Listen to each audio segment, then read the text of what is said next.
All right, Jesse on Fire, welcome back to the channel. All right, so I have a few things I want to talk about today. So number one, I'm going to talk about Jon Jones and how he said he would approach the Francis Ngannou fight, how he would try to win, but more importantly, what his mental preparation is and would be, which was fascinating. I don't know how that wasn't a bigger interview. The interview that I saw, it was with Steve-O, and only like 30 or 40,000 people had seen it, and I was like, wow, this is legit. I might include it actually in this, but I mean, I could basically sum up what he said either way. The other thing is Tyson Fury talked about MMA and when he would potentially participate, which I found fascinating because it aligned perfectly with something I've been saying forever. I'm not sure if I've talked about that on this channel or not, but anyway, something I've been talking about for years.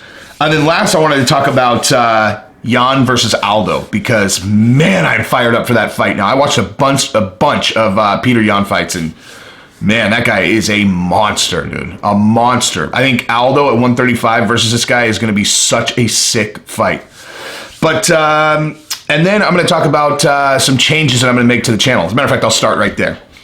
So I was doing some thinking about this, and I'm looking at my channel and I'm looking around at all these other channels, and I'm like, there are literally so many people that are just trying to do just MMA, and that's not really what I want to do anyway. Like, I want to talk about MMA. I mean, I'll continue to do MMA videos all the time.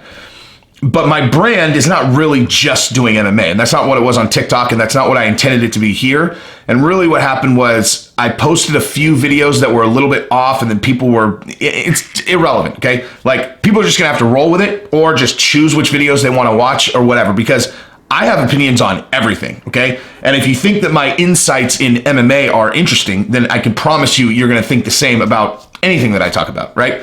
Like when I did the video about Kyrie Irving, I got a bunch of people that are like, hey, stick to MMA, don't talk about NBA. And I imagine it's international people that don't pay attention to NBA. Except if you would have listened to the video, I wasn't talking about the NBA, okay? I'm talking about people. I'm talking about why Kyrie Irving is a self-centered rich idiot and how his approach to life represents a similar, disconnection from the rest of the world and people just being so stuck up their own ass that they can't see what's up or what's down. And there's a lot of that going on. There is a lot of that going on. And I see it very clearly. And so part of what I do is just going to be social commentary. It's just going to be what it is. I've been thinking about this for weeks.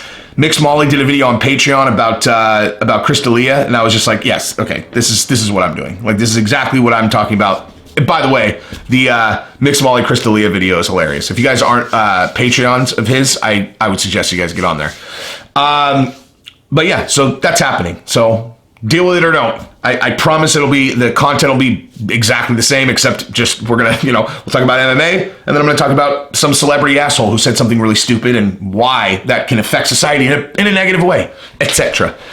Anyway, so let's talk about the Jon Jones interview, which I found fascinating, right? So he was doing an interview with Steve-O, and Steve-O asked him about Francis Ngannou. He was asking him about the pay and why he thinks he's worth more. He said a few things actually that are very interesting. So first of all, what he said about the Francis Ngannou fight was he was like, I just needed to get used to the idea of the worst case scenario, which is he knocks you the fuck out and potentially breaks your face. And he's like, once you get used to that, then when you're going in there, then you can, you're comfortable with that outcome if that's what happens. And then you can be calm and strategic as you go into that challenge. And I thought about that, and that's such a smart way to think about it. It's like, okay, so worst case scenario, exactly what he said, right? I'm going to take a shot from this guy. I'll probably be unconscious immediately. Either way, maybe I wake up with a broken face, maybe I don't. Is that a challenge is that a risk I'm willing to take to climb the mountain that is fighting the scariest man on earth? That's exactly what he called him. He said, fighting the scariest man on earth. And that's exactly what he is. I don't care what anybody says. So if you think that fighting Francis Ngannou is not scarier than fighting DC or Stipe, whether or not you think those guys would beat him in an MMA fight, then you're out of your fucking mind. Out of your fucking mind. As a matter of fact, I'll just say you're wrong. Okay? You're just wrong. Okay? If you watch these fights like I do and you imagine fighting these people, where you put yourself in their position and imagine the challenge that lies in front of you, there's just no question. Like, Francis is by far the scariest guy. Now, DC and Stipe might beat him in a fight because styles make fights. Stipe's already beat him in a fight, Now, I've been pretty vocal that I think that Francis is going to make adjustments for next time they fight. But, and DC probably be able to take him down, maybe submit him, whatever. I mean, but bottom line is if you're an opponent going in to fight DC, your worst case scenario is not if he hits me hard, it's probably going to break my face, right? Same with Stipe. Stipe, yeah, he might knock me out, but the likelihood that my face is actually like shattered is pretty slim. With Francis, it's not very slim. Like if he hits you square in the cheek, very likely to break your orbital bone. And yeah, I mean, he's the scariest guy. And Jon's mental approach to that he has a very strong mind. Jon Jones does. And basically what he said about the fight is he just needs to get through the first round. I don't agree with that, actually. I don't agree with that. I think that they're basing that on the Stipe fight. And in the Stipe fight, he took Francis down, right? Like, and Francis was still super dangerous in the second, even in the third round. He almost knocked Stipe out in the fourth round when he was exhausted, and the idea that Francis was so tired that he wasn't dangerous anymore is revisionist history. That's not true. I mean, it's like the people who say that Conor McGregor got his ass kicked from post to post against Floyd Mayweather. Not true. Not true. Conor won the first 4 rounds, plain and simple. Okay, like we've said a million times, it was Mayweather's strategy to stand right in front of him and tire him out. And Mayweather also, I think, recognized that Conor's inside game was a little bit soft, but it's neither here nor there. Conor won those rounds. I mean, plain and simple. And Francis was still super dangerous into that fight. So, I don't necessarily agree that he just needs to get through the first round. I think he needs to take him down. I think, getting taken down and having to defend yourself from bottom position with a guy who's trying to move position and then land ground and pound on your face, that's really tiring. Standing on your feet and throwing punches, is much less tiring. And certainly to a guy who has clearly spent the majority of his time training standing and throwing punches, right? The more opposite the thing that the fighter is doing in the octagon is to how they train, the faster they're going to get tired. I mean, your body gets used to everything. Like the first time I went surfing, I had been training constantly, like training, like lifting. That's when I was fight training too. And so I was in incredible shape, like fucking incredible shape. And the first time I went surfing, I swear to God, my shoulders have never been so tired in my entire life just paddling out. Like when you look at these guys who surf all day, like they can paddle the English Channel, and I like literally just getting out to a position where I could try to surf a handful of times. I was literally like, oh my gosh, because it's not something my muscles are used to doing. And I doubt that Francis spends a whole lot of time training off of his back, So, that requires Jon Jones to put him on his back, obviously. But, yeah, I mean, who knows if that fight's even going to happen.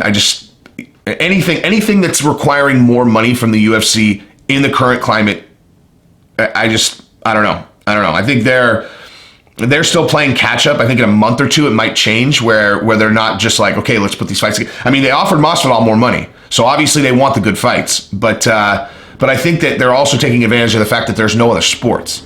So like right now in this moment, being like, hey, let's do a big money fight. And they're like, okay, well, people, like, here's the other thing about the big money fights, right? How do you watch a big money fight? Like, how does it become a big event where, like, everyone gets it? Like, a lot of that is bars paying, right? Like, bars and restaurants who have to pay per seat or per their capacity, right? So, like, bars, restaurants, etc., that are going to have it, you think that they just pay, like, $59.99 for the fight or $69.99 or $100, whatever it is. Like, do you think that that's what they pay? They don't. Okay. Restaurants pay way more to get the pay-per-view. So you're pulling that completely out. And then you're hoping that you make up for it with each individual person, buying it individually, which may or may not work out because, no one's going to each other's houses. Anyway, the bottom line is, the whole big money fight thing right now is just up in the air. You have no fucking idea if that would turn out to be a net benefit for the UFC. No one knows how much more money Jon is even asking for. I mean, I don't know. Who knows? I mean, I think he would probably do it for another couple million. But again, who knows? There's so much shit going on right now. You just have no fucking idea what's going on. But yeah, I mean, that was interesting. And then the other really interesting thing I wanted to talk about was Tyson Fury. So Tyson Fury did an interview yesterday that I was like, wow, he's saying it in a different context than what I've been thinking about it. But so what he said basically was he's like, I fucking love MMA. He's like, I would love to fight MMA, but I have no ground game and I'm not going to learn how to fight on the ground. He's like, it takes forever. I'm not interested in it. He's like, and also just as a viewer, he's like, everyone loves MMA with the kicks and the punches and the elbows. He's like, but then once it goes to the ground, he's like, it's too technical. I don't really understand what's going on. I wouldn't, that's just not something I would participate in. And I don't even really like it as a viewer is what he was saying. I'm not saying that. But what I have been thinking about forever is why is there not a kickboxing league with MMA gloves, right? Or like, or exactly like fight in it, like literally the exact same sport as MMA, except you just take the ground game out of it. I mean, just take it out, and it's literally like a completely separate sport. And, I don't know if that would like infringe on current MMA. Cause if you think about that, like imagine Conor McGregor in that league, right? He'd be the most dominant champion in fucking ever. I mean, seriously, like if you put Conor in that environment where you take away the ground game, I mean, imagine, like, so you think you would do like lower pay-per-views if you took away ground game? You know what I mean? It's like, oh, here's a new sport. You can't go to the ground. And headliner is Conor versus Justin Gaethje. You think that sells less pay-per-views than mixed martial arts? I don't at all. And at the same time, you think that I wouldn't still watch MMA? Of course I would.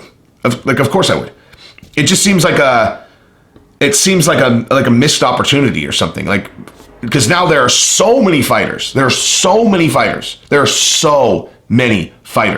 as an example, I did an interview with Martin Day day before yesterday. I'm holding off on putting it up because he's fighting on Fight Island a week from Saturday, and so I want to do it like just kind of like I'm just timing when I put it up. I might do it today actually. But Martin Day is he's a Taekwondo specialist or his base is Taekwondo. He's a mixed martial artist, obviously. He trains out of Hawaii. He trains with Max Holloway. He says he has thousands of rounds with Max Holloway. And you're watching his highlights, and like, dude, this guy has like these spinning back kick knockouts to the jaw. And he's the first fight on the undercard at Fight Island. So actually it's really cool. He's going to be the very first person, or him and his opponent Grant are going to be the first people to ever fight on Fight Island. But no one even knows who he is. You watch his highlights, like this kid is vicious. And the point I'm making is there are so many fighters. I don't know. I mean, I'm sure it's certainly not something that they haven't considered, but Tyson Fury said he would participate in that. Like, he was like, I'd fight in that in a heartbeat. If it was mixed martial arts, you just can't go to the ground. So, if anybody saw the video of him throwing knees at, when Darren Till's holding the pads for him and he's throwing knees, dude, he would be very good in that sport, I think. But yeah, I mean, I don't know. I don't know why they don't do it. They're probably just printing money with UFC, and they're like, we don't have the logistics to be putting on additional fights without infringing on what we have going on over here. That would be my guess. But yeah, and then the last thing I was going to talk about is I watched some Peter Yan highlights. Good God, man.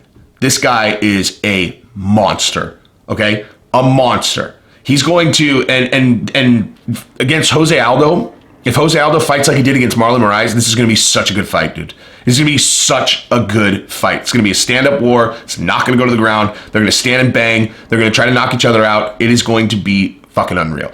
Now, I think that people are not giving Aldo credit yet for how good he's going to be at 135 based on how he fought Marlon Moraes. Like, Marlon Moraes is a fucking killing machine. Like, people aren't giving him credit for some reason because, he lost to Triple C and then he had a pretty tight one with Aldo. Dude, if you go behind that, he literally knocked out he knocked out everybody. Knocked them the fuck out. And it's actually unreal how much power there is at 135. Like, if you look at 125 and you're like, I don't know any of these guys, not interested, right? You go to 135, the top 15, literally 13 of the top 15 you would consider knockout artists. Like, 13 of 15 are guys who knock people fucking cold. Like, flat back, unconscious. 13 of 15 of them. And you're like, dude, I don't understand. Like, how is there... I don't understand there's that big of a jump in people's ability to knock people out just by 10 pounds, but there is. And, or maybe it's just how stacked that division is. You know, you have a bunch of little guys that are like, you know, a bunch of Joe Silvas that are like, I'm gonna fucking, people say, oh, you think I'm small? You think I'm small? Spend their whole life turning into fucking murder machines. But anyway, yeah, so that's pretty much what I got for this video. I am going to post this. I'm going to post a video about the UFC rankings later as well. And then I'm going to post my interview with Martin Day at some point, maybe today, maybe tomorrow. But yeah, and then when I see an interesting story that I want to talk about, I am going to talk about it. And that's just going to be something you have to deal with. Oh, the other thing too, I have to reshoot all my story videos. So anybody who has not seen my story videos, like my story time playlist, you can expect those coming back because they are filmed in shit conditions, like just garbage, low light, trash. And those videos are fucking hilarious. So I'm going to just, I mean, I could tell those stories 1,000 times, like, you know, they're up here. So I'm going to reshoot those and, you know, put them in my new environment so that when new people come to the channel and they're like, oh, what else does this guy do? And it's like, story time. What's this? Who's this Bibbs girl that he's dicked down in 56 different ways? 56, more like 10,000. That's actually not a joke. But yeah, that's pretty much what I got. So that's what you can expect from Jesse on Fire now. The new evolution of Jesse on Fire. More stories, same amount of MMA, and then more, you know, just overall commentary on the world. However, I'm going to do my best to not sound political because I'm not political. I am middle of the road. I'll just point out stupidity on whichever side it is, because that is a consistent theme that I'm seeing is stupidity on both sides. Like really, really amazingly stupid.